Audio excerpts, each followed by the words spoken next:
Hello guys, welcome to my YouTube channel. My name is Harjeet Kaur. हम कर रहे हैं क्लास 10th की ज्योग्राफी की एनसीईआरटी, जिसमें हमारा चैप्टर 7 चल रहा है, life lines of Indian economy.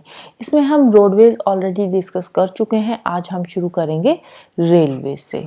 जो रेलवेज है वो इंडिया में फ्रेट ट्रांसपोर्टेशन के लिए और पैसेंजर ट्रांसपोर्टेशन के लिए, दोनों के लिए ही एक इम्पॉर्टेंट मोड्स ऑफ ट्रांसपोर्टेशन में आता है।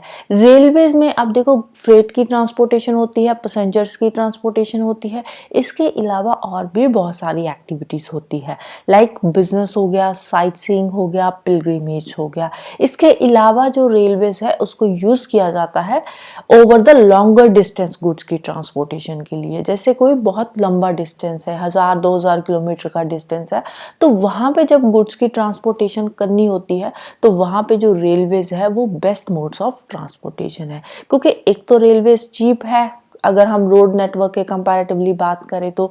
सेकेंडली क्या है, सेकेंडली जो रेलवेज है वो थोड़ा फास्ट मोड्स ऑफ ट्रांसपोर्टेशन भी है as compared to road transportation. हाँ, अगर हम एयर ट्रांसपोर्टेशन की बात करें तो वो तो फास्टेस्ट मीन्स ऑफ ट्रांसपोर्टेशन है, लेकिन एयर ट्रांसपोर्टेशन का जो खर्चा है वो बहुत ज़्यादा है।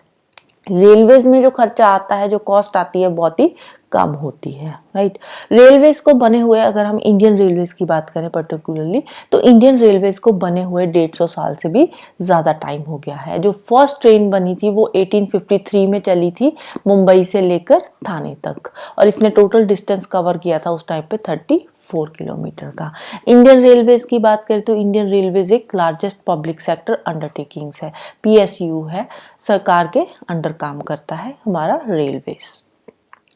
जो रेलवेज है हमारी इंडिया की इकोनॉमी के लिए इम्पॉर्टेंट है, इसके साथ साथ हमारी इंडिया की इंडस्ट्रियल डेवलपमेंट के लिए इम्पॉर्टेंट है, एग्रीकल्चरल डेवलपमेंट के लिए भी बहुत इम्पॉर्टेंट हो जाता है रेलवेज।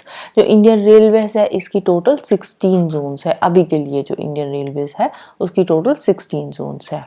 अगर हम डिस्ट्रीब्यूशन पैटर्न की बात करें रेलवे नेटवर्क की, तो रेलवे नेटवर्क का जो डिस्ट्रीब्यूशन पैटर्न है ना, कि कहाँ पे जो रेल नेटवर्क है अच्छा होगा, कहाँ पे रेल नेटवर्क इतना अच्छा नहीं है, वो डिपेंड करता है बहुत सारे फैक्टर्स पे।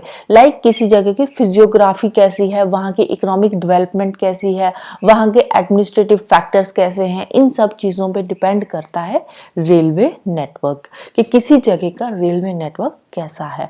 फॉर एग्जाम्पल, अगर हम बात करें इंडिया के नदर्न प्लेन्स की, तो इंडिया का जो नदर्न प्लेन्स है वो बहुत ही लेवल लैंड है, प्लेन एरिया है, पॉपुलेशन डेंसिटी सबसे ज़्यादा है, एग्रीकल्चरल रिसोर्सेज सबसे ज़्यादा है, इसके अलावा वहाँ पे इकोनॉमिक एक्टिविटीज़ भी बहुत ज़्यादा हो रही है। तो इसीलिए अगर हम नदर्न प्लेन्स की बात करें इंडिया के, तो इंडिया के नदर्न प्लेन्स में जो रेलवे नेटवर्क है काफ़ी अच्छा है। मतलब कि जो नदर्न प्लेन्स है वो मोस्ट फेवरेबल कंडीशंस है रेल नेटवर्क की ग्रोथ के लिए, और वहाँ पे रेल नेटवर्क की ग्रोथ हुई भी है।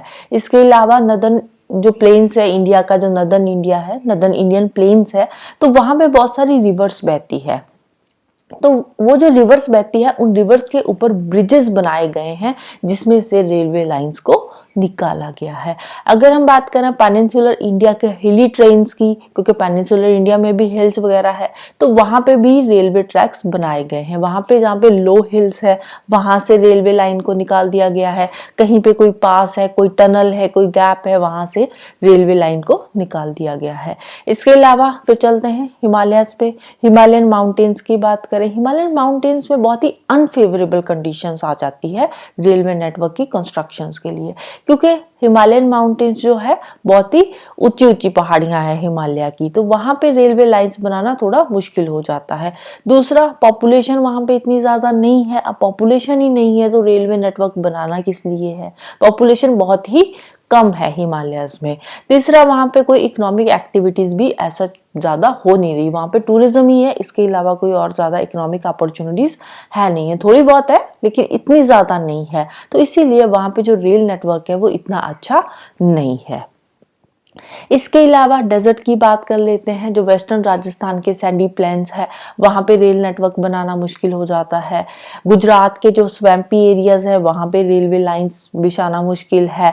इसके अलावा मध्य प्रदेश, छत्तीसगढ़, उड़ीसा, झारखंड, वहाँ पे बहुत सारे फॉरेस्ट है, तो वहाँ पे जो फॉरेस्ट है वहाँ से रेलवे ट्रैक्स निकालना भी मुश्किल है, क्योंकि अगर आप किसी फॉरेस्ट में से, सपोज कोई फॉरेस्ट है, इस फॉरेस्ट के बीचों बीच अगर आप कोई रेलवे लाइन निकाल दोगे तो यहाँ पे जो फॉरेस्ट में रहते हैं ना एनिमल्स, तो वो रेलवे ट्रैक के ऊपर से क्रॉस करते रहेंगे। तो जब रेल यहाँ से निकलेगी तो उससे क्या है, एनिमल्स को नुकसान होगा। तो इसीलिए जो फॉरेस्ट एरिया है वहाँ से रेलवे ट्रैक्स निकालना मुश्किल हो जाता है।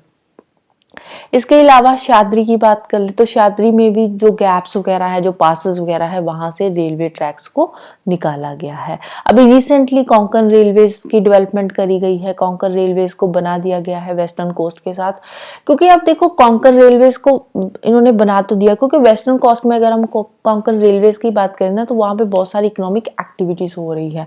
मुंबई की बात कर लो, नीचे कर्नाटका की बात कर लो, कर्नाटका में बेंगलुरु है, वहाँ पे इकोनॉमिक डेवलपमेंट्स, बहुत सारी इकोनॉमिक एक्टिविटीज होती है। तो वहाँ पे इन्होंने रेलवेज बना तो दिया है, लेकिन वहाँ पे बहुत सारी प्रॉब्लम्स आ रही है, क्योंकि वहाँ पे देखो पैसेंजर्स की मूवमेंट भी हो रही है, गुड्स की मूवमेंट भी हो रही है, इकोनॉमिक एक्टिविटी भी हो रही है। लेकिन वहाँ पे प्रॉब्लम क्या आ रही है, वहाँ पे प्रॉब्लम आ रही है कि कभी कभार क्या होता है, वहाँ पे लैंडस्लाइड्स हो जाते हैं। जब लैंडस्लाइड्स हो जाते हैं तो उस केस में जो रेल ट्रैक्स है ना, वो ट्रैक्स उसके नीचे दब जाते हैं। तो वहाँ पे फिर जो कोंकण वाली साइड है, कोंकण कोस्ट में जो कोंकण रेलवे बनाई गई है, वहाँ पे फिर लैंडस्लाइड्स वगैरह की प्रॉब्लम फेस करनी पड़ जाती है। अभी के लिए अगर हम बात करें तो जो हमारी रेलवेज है वो हमारी नेशनल इकोनॉमी के लिए बहुत ज़्यादा इम्पोर्टेंट है, मीन्स ऑफ ट्रांसपोर्टेशन के लिए भी बहुत ज़्यादा इम्पोर्टेंट हो जाता है रेलवे। लेकिन स्टिल जो रेल ट्रांसपोर्ट है उसमें बहुत सारी प्रॉब्लम्स आ रही है, बहुत सारी प्रॉब्लम्स फेस करनी पड़ रही है। जैसे कि बहुत सारे पैसेंजर्स ऐसे होते हैं टिकट लेते नहीं है, ऐसे ही ट्रैवल करते रहते हैं, बिना टिकट लिए ट्रैवल करते हैं। उससे क्या है, उससे रेलवेज को नुकसान होता है। सेकेंडली हमारे लोग क्या करते हैं, रेलवे की प्रॉपर्टी को डैमेज करते हैं, नुकसान पहुंचाते हैं। हम जाते हैं, हम ध्यान ही नहीं देते, हमें होता है कि चलो सरकारी ट्रेन है, क्या फर्क पड़ता है। तो उससे क्या है, उससे रेलवे प्रॉपर्टी को हम कहीं ना कहीं डैमेज कर रहे हैं, हम प्रॉपर्ली उसको उसकी टेक केयर नहीं करते। रेलवेज में चोरियां बहुत ज्यादा होती है, तो इससे भी क्या है, हमारी जो रेलवेज है वो प्रॉपर्ली डेवलप नहीं हो पाती। क्योंकि अब लोग क्या करते हैं, रेल में जाकर बैठते हैं, कुछ खाते पीते हैं, वहीं पे गंद फेंकते रहते हैं, सीट्स होते हैं उसको फाड़ देते हैं, कई लोग तो ऐसे भी होते हैं। तो हम क्या करते हैं, हम खुद भी रेलवे की प्रॉपर्टी को डैमेज करते हैं। कभी कभार क्या होता है, कुछ लोग अननेसेसरली ट्रेन की चेन को पुल कर देते हैं, उससे भी जो रेलवे है उसको नुकसान होता है, हैवी डैमेज फेस करना पड़ जाता है। कैसे फेस करना पड़ जाता है, अब देखो ये जो ट्रेन चल रही होती है ना ट्रैक पे, इनका एक पर्टिकुलर टाइम होता है कि इतने टाइम पे ही ये एक पर्टिकुलर ट्रेन इस ट्रैक से गुजरेगी, उसके बाद नेक्स्ट ट्रेन का टाइम होता है। अगर रास्ते में ट्रेन की चेन पुल कर दी जाएगी बिना किसी मकसद के, तो उससे क्या होगा, उससे जिस ट्रेन की चेन पुल करी गई है वो ट्रेन तो लेट होएगी ही होएगी, उसके साथ साथ जो बाकी की ट्रेन है ना उसका भी टाइम शेड्यूल पूरा का पूरा बदल जाता है। तो इससे क्या होता है, इससे रेलवेज को नुकसान होता है, राइट। फिर नेक्स्ट बात करते हैं पाइपलाइंस की। पाइपलाइन जो नेटवर्क है वो इतना ज़्यादा पुराना नहीं है, अभी नया ही है। पास्ट में भी पाइपलाइन ट्रांसपोर्ट को यूज़ किया जाता है, लेकिन पास्ट में जब हम पुराने ज़माने में जो पाइपलाइंस यूज़ करी जाती थी वो यूज़ करी जाती थी वाटर ट्रांसपोर्ट के लिए। जैसे सिटीज़ तक पानी पहुंचाना है, इंडस्ट्री तक पानी पहुंचाना है, तो उसके लिए पाइपलाइंस को यूज़ किया जाता है। लेकिन आज की डेट में जो पाइपलाइंस यूज़ करी जाती है उसको यूज़ किया जाता है क्रूड ऑयल की ट्रांसपोर्टेशन के लिए, पेट्रोलियम प्रोडक्ट्स की ट्रांसपोर्टेशन के लिए, नेचुरल गैस की ट्रांसपोर्टेशन के लिए। कोई नेचुरल गैस फील्ड्स है, रिफाइन या ऑयल गैस फील्ड्स है, वहां से नेचुरल गैस या पेट्रोलियम प्रोडक्ट्स को रिफाइनरीज तक पहुंचाया जाता है पाइपलाइंस के थ्रू। कोई फर्टिलाइजर फैक्ट्री तक पहुंचाया जाता है, बड़े बड़े थर्मल प्लांट्स है वहां तक पहुंचाया जाता है नेचुरल गैस को, पेट्रोलियम प्रोडक्ट्स को पाइपलाइन के थ्रू। इसके अलावा सॉलिड्स को भी पाइपलाइन के थ्रू ट्रांसपोर्ट किया जाता है। सॉलिड्स को कैसे ट्रांसपोर्ट किया जाता है, सॉलिड्स को पहले स्लरी में कन्वर्ट किया जाता है, फिर उस स्लरी को पाइपलाइन के थ्रू ट्रांसपोर्ट किया जाता है। इसके अलावा बहुत सारी इनलैंड लोकेशंस पे रिफाइनरीज बनाई गई है, लाइक ब्रौनी में हो गया, मथुरा, पानीपत हो गया, तो ये वाली जो रिफाइनरीज बनाई गई है, ये क्यों बनाई गई है? ये इसीलिए बनाई गई है क्योंकि अभी पाइपलाइन नेटवर्क अच्छा हो चुका है। पाइपलाइन के थ्रू हम इन लोकेशंस को, हम जो बड़े बड़े हमारे इन पेट्रोलियम प्रोडक्ट्स है, नेचुरल गैस है, वहाँ तक इनको कनेक्ट किया जा सकता है। इसीलिए जो इनलैंड लोकेशंस है, मथुरा पानीपत हो गया, वहाँ पे भी रिफाइनरीज बनाना अभी पॉसिबल हो गया है। पाइपलाइंस की जो इनिशियल कॉस्ट होती है वो बहुत ही ज़्यादा होती है। इनिशियली जो पाइपलाइंस लगाने की कॉस्ट होती है, पूरे के पूरे पाइपलाइन नेटवर्क को सेटअप करने की कॉस्ट बहुत ही ज़्यादा होती है, लेकिन बाद में इसकी जो मेंटेनेंस कॉस्ट होती है वो कम हो जाती है। जो रनिंग कॉस्ट है वो बहुत ही कम होती है। इससे दूसरा क्या है, इससे लॉसेस कम होते हैं। जो ट्रांसशिपमेंट लॉसेस होते हैं वो भी पाइपलाइन के थ्रू कम होते हैं। डिलेज वगैरह भी नहीं होते। प्रॉपर्ली टाइम पे जो मटेरियल है, जो नेचुरल गैस है या पेट्रोलियम प्रोडक्ट्स है, वो प्रॉपर्ली टाइम पे पहुंच जाते हैं, उसमें डिले नहीं होता। इंडिया में 3 इंपॉर्टेंट नेटवर्क है पाइपलाइन ट्रांसपोर्टेशन के। कौन कौन से हैं? पहला है oil field in upper Assam to Kanpur Uttar Pradesh. Upper Assam से लेकर कानपुर तक की पाइपलाइन है, कानपुर उत्तर प्रदेश में है। और ये वाली जो अपर असम से कानपुर तक की ये पाइपलाइन है, ये पाइपलाइन चलती है वाया गुवाहाटी, बरौनी एंड इलाहाबाद। और इसके बीच में अब देखो, असम से लेकर कानपुर तक ये पाइपलाइन चलती है। और इस पाइपलाइन में रास्ते में भी बहुत सारी ब्रांचेस है, जैसे कि बरौनी से हल्दिया तक ब्रांच इसकी निकाली गई है वाया राजबंद। राजबंद से फिर मुरीग्राम की एक ब्रांच इसकी निकाल दी गई है। फिर गुवाहाटी जो आता है, गुवाहाटी से सिलीगुड़ी तक की एक पाइपलाइन अलग से इसकी एक ब्रांच निकाल दी गई है। मतलब कि एक जो पाइपलाइन बनाई गई है उसके अंदर भी बहुत सारी ब्रांचेस इन्होंने निकाल दी गई है, क्योंकि अभी हमारा जो पाइपलाइन नेटवर्क है वो काफी अच्छा है। सेकंड इसकी ब्रांच है सलाया इन Gujarat to Jalandhar in Punjab.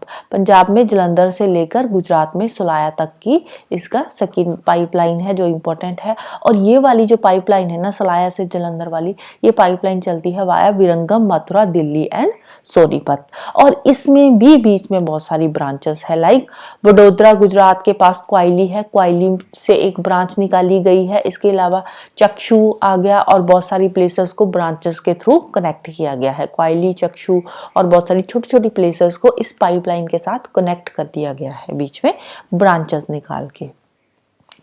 India की पहली एक 1700 किलोमीटर लॉन्ग जो पाइपलाइन है वो है HVJ पाइपलाइन। HVJ की फुल फॉर्म क्या है? हजीरा विजयपुर जगदीशपुर पाइपलाइन। और ये वाली जो पाइपलाइन है ये क्रॉस कंट्री गैस पाइपलाइन है, जो कि बॉम्बे हाई को बसीन गैस फील्ड्स के साथ जोड़ती है। बॉम्बे हाई से लेकर बसीन गैस फील्ड्स तक ये पाइपलाइन चलती है। और इसमें ये वाली जो पाइपलाइन है ये बहुत सारे fertilizer plants, power plants, industrial complexes को जोड़ती है, वेस्टर्न इंडिया के और नदर्न इंडिया के। मतलब कि इंडिया की वेस्टर्न साइड और पूरी की पूरी नदर्न साइड को ये कवर करती है। अब इनिशियली जब ये पाइपलाइन बनाई गई थी तो इसकी जो लेंथ थी वो थी 1700 किलोमीटर, लेकिन अभी इसकी जो लेंथ है उसको एक्सपैंड कर दिया गया है। अभी के लिए जो इसकी लेंथ है वो है 18,500 kilometre of cross country pipeline, right. So this is all about today. तो जाने से पहले वीडियो को लाइक कर देना, शेयर कर देना और चैनल को सब्सक्राइब कर लेना। Thank you, bye bye and have a nice day.